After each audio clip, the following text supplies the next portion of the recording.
Oui, oui, oui, c'est l'heure de la digestion, il est presque 16 h. On est avec Thomas d'Objectif 3D. Salut. Bonjour, ben voilà, Thomas d'Objectif 3D, enchanté. Donc t'es professeur dans Objectif 3D, Objectif 3D qui est une école pour le jeu vidéo. Et pour le cinéma d'animation. Et pour le cinéma aussi, oui. D'accord. Donc voilà. Tu fais quoi exactement dans Objectif 3D? Alors, je suis le professeur de la 3e année, jeux vidéo, et je suis aussi spécialisé dans tout ce qui va être création de décors, donc environnement artiste. Oui, voilà. Ok. Est-ce qu'on peut parler de level designer à ce niveau-là? On peut parler de level designer. La 3e année est l'année de spécialisation, comme on dit, où vous allez choisir game designer, level designer ou environnement artiste, par exemple. Ouais, d'accord. Animateur. Il y a quand même beaucoup de métiers qui participent à la création d'un jeu vidéo. Oui, oui. Il y a aussi la section programmation qui est vraiment là, soudée avec tous les game designers, level designers. Oui, oui, il y a un moteur physique capable de faire différentes choses en fonction de où tu le prends. Voilà. Et il y a des moteurs qui sont faits pour faire de l'animation rapide pour des jeux comme Call of ou comme voilà, et d'autres jeux qui sont faits pour faire des animations faciales. Et ça peut être dramatique d'utiliser un jeu qui n'est pas taillé pour faire de l'animation faciale. Pour faire par exemple du Call of, on s'en fout quoi de l'animation du visage quoi finalement. C'est-à-dire que nous, on utilise principalement 2 moteurs de jeu, Unity, ouais, d'accord. Et ensuite Unreal Engine. D'accord. À partir de là, on est capable de faire beaucoup de styles de jeu et de gameplay, de mécaniques de gameplay différentes. Voilà. Donc ça nous ouvre des portes assez vastes. La 3e année, on fait aussi pas mal de réalité virtuelle. Oui. Voilà. Ça se développe, hein. On est sur des plus petits projets avec de plus petites équipes pour que enfin en 4e année on puisse faire vraiment 30 étudiants pendant 9 mois, 8 mois et mettre en place des conditions de prod. Un projet, une prod. Exactement. Le but c'est ça, qu'ils puissent être dans des conditions de prod qui deviennent professionnels, autonomes et être capables de trouver un travail. Ouais, et puis travailler en équipe surtout. Voilà. Travailler en équipe. Savoir travailler en équipe, il y a des outils pour ça, mais il y a quand même un comportement. Il y a... Gantt Project, l'équivalent de Gantt Project. Non, là pour l'instant, nous on travaille à la fois sur Perforce, un logiciel de versionning. On a un serveur sur lequel tout le monde se connecte, donc chacun sait qui fait quoi, que ce soit en mal ou en bien. Vaut mieux, ouais. Ça sauvegarde l'état d'avancement, voilà, on ne perd jamais rien. Donc ça aussi c'est très important. Et puis on a des logiciels qui vont nous permettre de planifier des tâches, savoir qui a accepté telle mission, est-ce qu'il l'a rempli dans les temps, est-ce qu'il a des problèmes, donc du coup il peut avertir les autres, sans forcément à chaque fois se lever de sa chaise, de se déplacer et déranger aussi ceux qui sont autour de nous, etc. C'est vraiment des outils qui sont utilisés dans les studios de jeux vidéo. C'est redoutable, hein. Et il faut qu'ils soient capables de sortir de notre école Objectif 3D et d'aller directement travailler dans et d'avoir déjà les bonnes méthodes. Exactement. On est au plus près des studios pour connaître leur façon de travailler, même si c'est pas toujours évident à trouver, à tester. Ils veulent en dire, mais pas trop non plus. Pas trop, parce qu'ils ont leur propre méthode chacun. Il y a une sorte d'omerta, de silence. C'est aussi comme ça qu'ils fabriquent donc le workflow, qui est leur technique de travail. Le savoir-faire, Exactement, leur savoir-faire, ils peuvent pas non plus. Ubisoft a ses propres méthodes. On le voit de toute manière dans leur production. Ils ont vraiment quelque chose qui est assez. On sait maintenant. J'avais appris avec Assassin's Creed Odyssey qu'il y avait des équipes de prod qui étaient aux 4 coins de la terre et qui faisaient chacun un truc en particulier. Et puis après, tout est regroupé en un seul endroit pour faire le jeu, quoi. Voilà, c'est vraiment c'est barré, complètement barré, hein. Voilà. Il y a des serveurs qui se synchronisent dans le monde entier. Nous par exemple, on arrive à sonoriser nos jeux grâce à l'école ISTDS qui est sur Montréal. D'accord. Qui viennent se connecter au serveur d'Objectif. Tu parles pas Montréal dans le centre France, tu parles Montréal dans le Gard. Ça, on pourrait y aller en vélo. C'est Montréal. Là, on est vraiment donc à l'autre bout du monde. On a les décalages horaires. Avec le décalage horaire. Le décalage horaire, et du coup, on arrive quand même à travailler très facilement parce qu'on sait quand est-ce qu'ils se sont connectés, quels sont les ajouts et les nouveautés qu'ils ont pu amener au projet. Et si ça a fonctionné, et si par exemple il y a des choses qui n'ont pas fonctionné, on peut revenir sur l'ancienne version et rattraper le tir. D'accord. C'est vraiment des techniques qui sont indispensables pour pouvoir créer un jeu vidéo sur 8 mois avec 30 personnes. C'est vraiment, vraiment indispensable.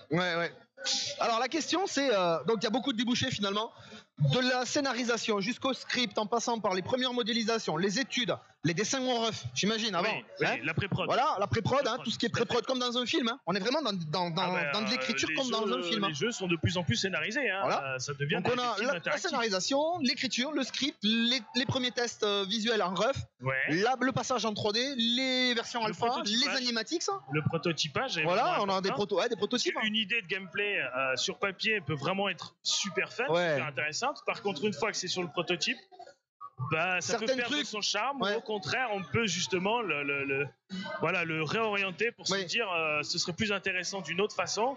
Donc le prototypage et la FPP, justement, c'est la first playable prototype. Oui. Voilà, c'est hyper important. Alors des fois, la première version jouable, il s'écoule des fois des années entre le moment où c'est jouable et le moment où le jeu sort, parce que le fait de le rendre jouable, c'est juste pour voir si ça match. Et qu'est-ce qu'on peut faire ensuite? Bon, voilà, notre personnage se déplace. Notre personnage peut sauter. Pour Assassin's Creed, imaginons, tu veux faire grimper un mec, il va falloir le tester avant de dire on va faire grimper un type. Mais alors entre tester la feature, donc la fonctionnalité qui est vraiment aboutie, et juste un prototype, il faut savoir l'interpoler. Dans le sens où je peux monter, mais vu que c'est un prototype, j'ai pas les animations qui vont se synchroniser correctement, etc. Donc je dois aussi anticiper tout cet aspect qui est, est-ce que notre jeu va finir vraiment fun, ou est-ce qu'on va être obligé de rajouter, de modifier ou de cutter des choses en cours. Voilà. En fait, donc du coup, il y a vraiment une panoplie de métiers qu'il est possible d'apprendre chez Objectif 3D. Exactement. Qui est assez impressionnante, quoi. La scénarisation, vous y êtes aussi, vous donnez des cours de scénarisation de base. Il y a même la psychologie du joueur. L'avantage chez Objectif 3D, c'est que chaque prof est spécialisé dans son domaine. Moi, par exemple, pourquoi je connaissais pas ça? Parce l'animation, que je ne suis pas spécialisé dans le game design, dans le rational game design, dans le level design. Et du coup, sachant que moi, je vais mettre les décors en place, sur des concept art. Après, le gameplay, c'est pas toi finalement. Oui. Ah non, pas du tout. L'interaction, par contre, tu vas devoir en avoir. Est-ce qu'on peut retourner une table? Tu dis on va mettre une table là. Est-ce qu'on peut la retourner dans le jeu? Tu vois, ça c'est à toi de le gérer. Là où j'ai besoin de gérer ça, ça va être aussi avec la programmation. Donc, tous les mecs pour que la physique le joue. On va pouvoir tester la physique. Donc nos colliders, si la collision de la table par exemple avec le sol ne se passe pas correctement, ça peut être de ma faute. À moi et mon équipe d'étudiants de vérifier toutes les étapes pour pouvoir solutionner le problème. Ça reste quand même assez courant et assez normal. Il faut vraiment vérifier toutes les étapes. Mais alors, finalement, lorsqu'on arrive dans une école chez Objectif 3D,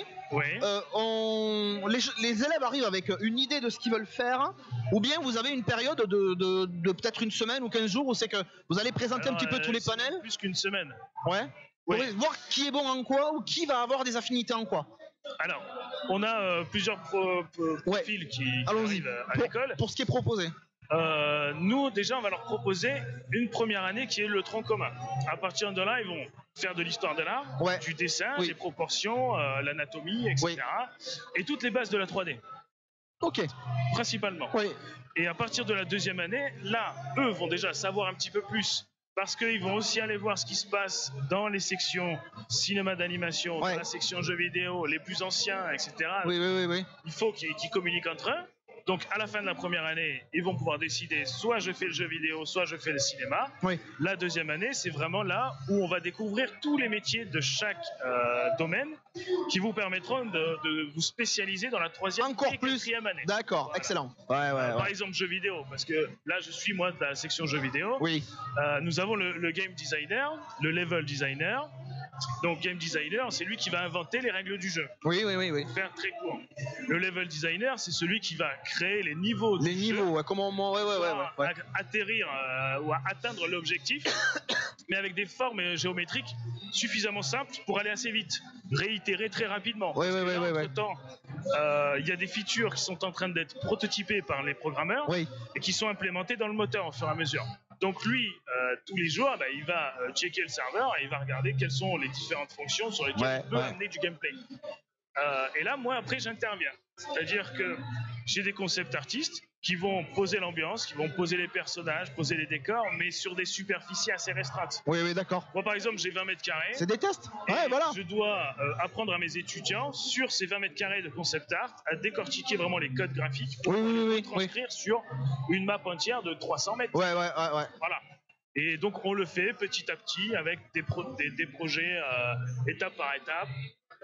Voilà. Et au fur et à mesure, on arrive à les lâcher en autonomie et ils se régalent. Et là, ils se régalent. Ah, là, ils se régalent. Et ils s'arrêtent plus d'ailleurs. Et après, ils nous dépassent. Et ils viennent nous apprendre des choses. Ils viennent nous dire Ah, j'ai vu ça, j'ai vu ça. Ouais, bah ouais. J'ai trouvé cette solution-là. Et c'est là qu'on se dit bon, ben, on a réussi le challenge. Lui, il est enfin prêt pour aller bosser. Ouais. Et souvent, ils partent avant même la fin des études. On est à 1 mois, 2 mois. S'ils trouvent un truc et basta quoi. Ah mais le pourquoi ils se lèvent tous les matins. Ils trouvent une société dans laquelle ils peuvent aller travailler. Ouais. Un studio est réalisé. Alors chez qui vous envoyez chez qui les élèves partent le plus souvent? Plutôt Ubisoft parce qu'ils sont à Montpellier ou? Voilà, déjà nous sommes sur Montpellier, donc c'est vrai qu'Ubisoft et en plus vu que c'est le rêve de tous nos étudiants, ça nous crée quand même un avantage énorme. Bon, 10 minutes de voiture et on va voir la DRH. Ils ont vraiment un savoir-faire qui est... Bon, voilà. C'est mon avis, hein. Je suis pas objectif du tout, hein.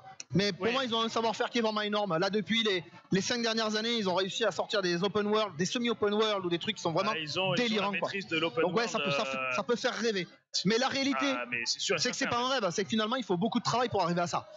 Tu peux nous faire retomber sur terre là un petit peu? C'est la solution. Ouais. Il y a un moment donné, nous on voit bien le profil de nos étudiants et je peux te dire 1 an à l'avance minimum celui qui trouvera du travail. Ouais, d'accord. C'est pas faute de les prévenir les autres, hein. Mais il y a un moment donné, on veut quelque chose, il faut se lever le matin pour l'obtenir. Faire du jeu vidéo, c'est pas jouer aux jeux vidéo, hein. On est d'accord. Non. On est d'accord. La chose qu'on leur dit aussi. On peut aimer les jeux vidéo, et si c'est moi j'aime jouer aux jeux vidéo, je fais du e-sport. Alors que moi, ce que j'aime, c'est créer. C'est, je suis graphiste 3D, j'aime jouer aux vidéos, j'aime créer aussi. Et puis mes étudiants, je leur dis voilà, quand vous allez jouer à votre jeu pour vous détendre, et ben moi j'allume 3D Studio Max pour me détendre et je crée de la 3D. Et tu te fais des trucs, tu te fais plaisir. Ouais. Mais de toute façon, c'est un métier passion, donc ça se travaille, ça se cultive, mais il y a quand même. J'ai vraiment ce même rapport, tu vois. Propice, quoi. Quand on s'est rencontrés à plusieurs reprises, j'ai toujours dit que si j'étais beaucoup plus jeune, malheureusement, c'est plus le cas. Et là, à l'heure actuelle, j'aimerais vraiment pouvoir faire ce genre de truc. Modéliser des vaisseaux spatiaux pour essayer de les faire naviguer dans un environnement. On peut les intégrer dans After Effects, on peut faire plein de choses. Mais tu vois, il y a vraiment. Je me dis, putain, c'est un truc que je ferais à la maison pour me détendre. C'est vraiment dingue d'arriver à dire tu vas travailler, mais ça va te. Oui, mais parce que quand ça plaît, c'est pas du travail. Là, nous, on a le luxe, la chance, et il faut se donner la chance d'avoir un métier de passion. On va se lever pendant 45 ans, bientôt, pour pouvoir travailler. Et bien, si en plus le métier nous plaît, on peut évoluer et on peut continuer à progresser, à apprendre des choses tous les jours, c'est même plus qu'un luxe, quoi. Carrément. Donc, c'est l'aboutissement de leur dire voilà, les gars, nous, on mise sur vous. On va vous envoyer dans des studios quand on a la possibilité, hein, d'accord? C'est pas une promesse qu'on fait. Mais dès qu'on peut le faire, avoir des contacts avec nos anciens, et on le fait, et on les envoie là-dessus. Et puis comme ça, on sait tout de suite, voilà, on a des retombées, on a la qualité de nos étudiants. Sous tous les leads et les superviseurs nous le disent aussi. Mais par contre, on n'envoie pas n'importe qui. On sait très bien qu'il faut qu'ils représentent notre école, et que si malheureusement on n'envoie pas la bonne personne, qu'il n'a pas le bon comportement, ça risque de ne pas bien se passer et de nous griller. Mais c'est eux qui trouvent les stages quand même. Ils vont chercher des cours pour avoir leur CV, ils ont des de motivation, des entretiens en c'est comme dans toutes les écoles de toute façon maintenant, c'est ça. Mais maintenant c'est indispensable et il faut qu'ils apprennent à se vendre. On fait la même chose avec nos élèves en informatique sur Paris et voilà. Alors chercher. C'est obligatoire. Et après Ubisoft est à Paris, Ubisoft est à Montreuil, c'est ça? Oui, c'est ça. Ça va. On organise des speed dating et ça c'est hyper important aussi parce que ça leur donne une date butoir où les gars, attention, faut que vous soyez prêts ce jour-là. C'est pas pour présenter un jeu ou pour présenter leur CV? Ils présentent leur CV. D'accord. Les speed dating, ce sont en moyenne entre 12 et 15 entreprises du cinéma et du jeu vidéo qui viennent pour recruter des étudiants. Donc, quand ils viennent, c'est parce qu'ils ont des besoins. Et là, on sait tout de suite que pour nous, c'est le plus important. Trouver tout de suite la bonne cible. Ouais. Donc, l'étudiant, lui, arrive devant le bureau et présente sur l'ordinateur, présente ses travaux, ses réalisations, ses books, ses photos, c'est tout ce qui lui permettrait, en tant que lighter, par exemple, je peux aussi présenter des photos. Lighter, c'est gestion des éclairages. Exactement, c'est celui qui va éclairer les scènes 3D. Donc attention, c'était Ubisoft avec leur premier Splinter Cell qui avait commencé à révolutionner les trucs parce que on pouvait péter les ampoules dans le premier Splinter Cell en 2004. Allez, on va pas dire de bêtises, c'était sur Xbox. Il a été adapté sur PC ensuite, mais c'était sur Xbox et c'était le premier jeu où tu pouvais casser les lumières et donc créer des zones d'ombre énormes pour pouvoir ne pas être vu par les monstres, par les soldats, quoi. Ça demande énormément de ressources. Parce que là, on touche à de la lumière dynamique. Ouais. C'est-à-dire que la lumière dynamique, c'est en temps réel, elle va pouvoir interagir sur le décor. Alors que de la lumière statique, justement, elle est calculée en avance et donc elle est plaquée sur les textures et elle ne bougera plus. Voilà, donc il faut impérativement que le level designer puisse aussi avoir son DT, donc directeur technique, avec toutes les contraintes pour savoir combien de lumière dynamique il va pouvoir insérer dans son niveau et donc toute la scénarisation qui va aller avec. Mais ça, c'est vraiment passionnant. Voir l'alternance aujourd'hui dans Assassin's Creed Origins, Odyssey, dans Tom Clancy, dans le Division, dans Ghost Recon, c'est délirant, quoi. Et la lumière est de plus en plus belle, de plus en plus réaliste. L'occlusion ambiante. Ouais, alors l'ambient occlusion, c'est le contact des objets les uns envers les autres. Ce ne sont pas les ombres portées. Mais en fonction des moteurs, en fonction de comment il a été programmé, par qui, etc., les noms diffèrent légèrement. Oui, ok. Voilà. Non mais bon, voilà, enfin c'est plein de termes techniques. C'est génial de pouvoir parler de tout ça. En fait, comme ça, on devrait avoir 1 heure de plus, tu vois, finalement. Facile. Mais bon, va falloir qu'on te libère quand même. Ça fait 20 minutes qu'on est là. Ah, ben et t'as vu, ça passe vite, hein. Oui, exactement. Il suffirait d'avoir un PC et puis. Puis on pourrait streamer et dire voilà, vous avez vu, voilà, il se passe ça, on a fait ça, on a créé ça. C'est vraiment un métier passionnant. Objectif 3D forme à la fois en cinéma et en jeu vidéo sur des métiers vraiment passionnants et des débouchés qui sont de plus en plus propices en France. Ouais. Une adresse, www.objectif3d.fr .com. International. Voilà. Donc on les retrouve là-dessus. Il y aura des portes ouvertes, probablement dans peu de temps. Dans très peu de temps, on aura les dates des portes ouvertes. Novembre, peut-être, ou décembre. Non, on est plutôt pour les portes ouvertes entre février et avril. D'accord. Voilà. Ah oui, puisque quand on s'était vu au mois de mai, c'était trop tard. Tu m'avais dit que c'était trop tard pour les portes ouvertes au mois de mai, quand on s'était vu. Oui. Mais on a aussi donc la quinzaine de la 3D. Ouais. Et ça, c'est vraiment une super bonne idée. C'est juste que vous pouvez venir chez nous pendant une journée, chez Objectif 3D pendant une journée pour vivre comme un autre étudiant. C'est un piège, tu le sais que ça va mal finir pour moi, ça. Moi, je t'invite à venir. Il n'y a aucun souci, tu peux venir à Objectif 3D. Tu viendras dans ma classe et tu suivras mes cours pour créer des décors. Ouais, bordel.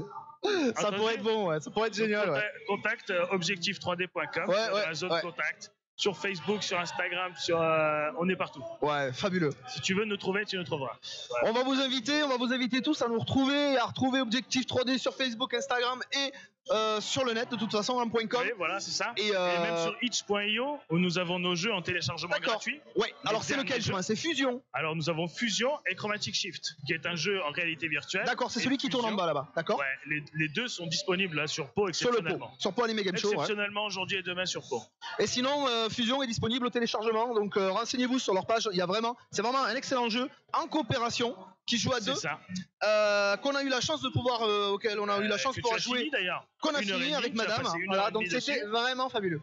On s'est vraiment régalé. Je suis content que ça t'ait plu. C'est classe. Le fait que tu l'aies fini, c'est que. Mais parce que j'aime ce côté collaboration. Bah oui.